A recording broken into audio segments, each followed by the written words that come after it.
Okay, we're taking a look again at a couple more examples of limits as x approaches infinity.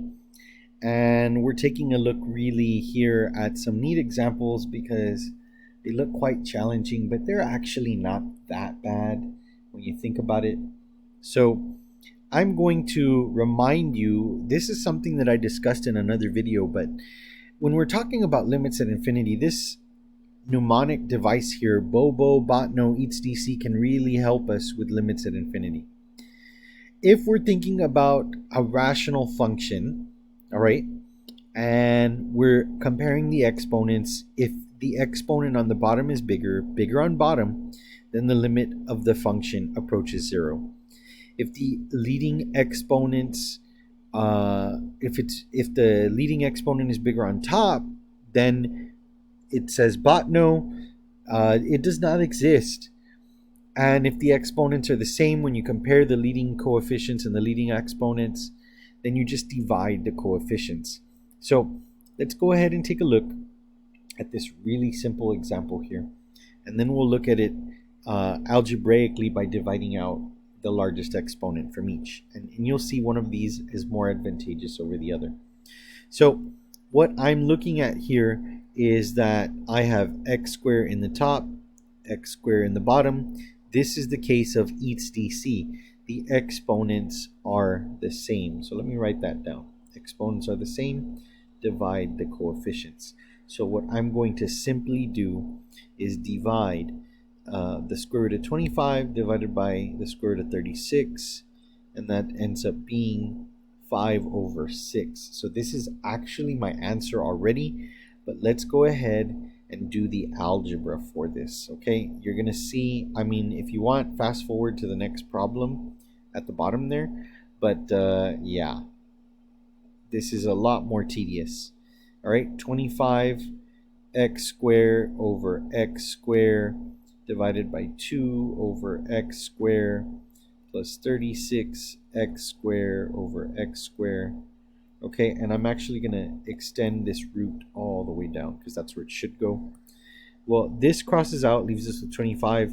This crosses out, leaves us with 36. This right here, 2 divided by suppose infinity squared, like $2 divided by a billion people squared is 0. They're going to get nothing when you do that division. So that's 0.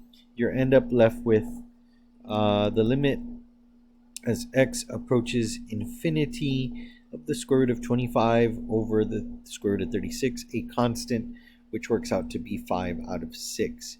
So again, we had said at the very beginning that was going to be our answer, but you know, not a big deal. We did a little bit more work.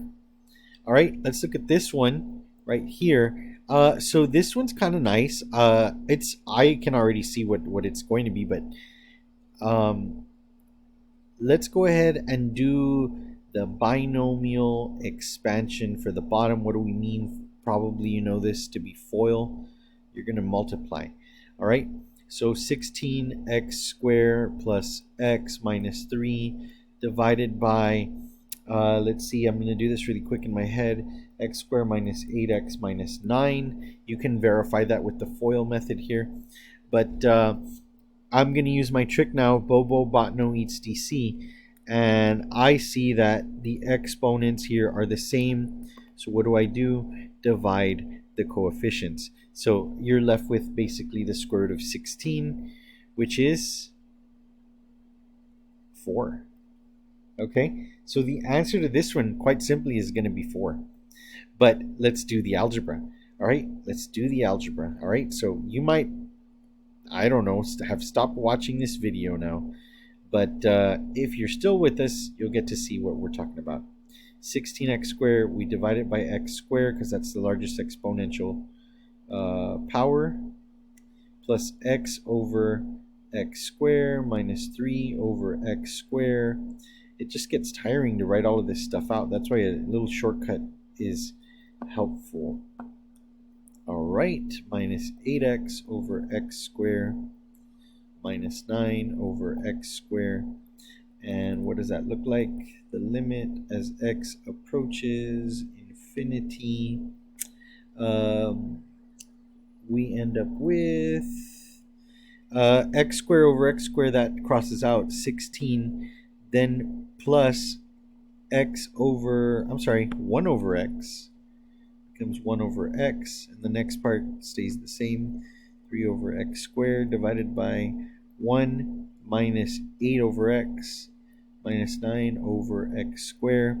So basically that goes to 0, that goes to 0, that goes to 0, that goes to 0, and you're left with the square root of 16 again. Coincidence? I think not, which is just 4. All right, so just another word on how to deal with these limits as x approaches infinity, and it could have been negative infinity, it really doesn't matter. The same rules apply.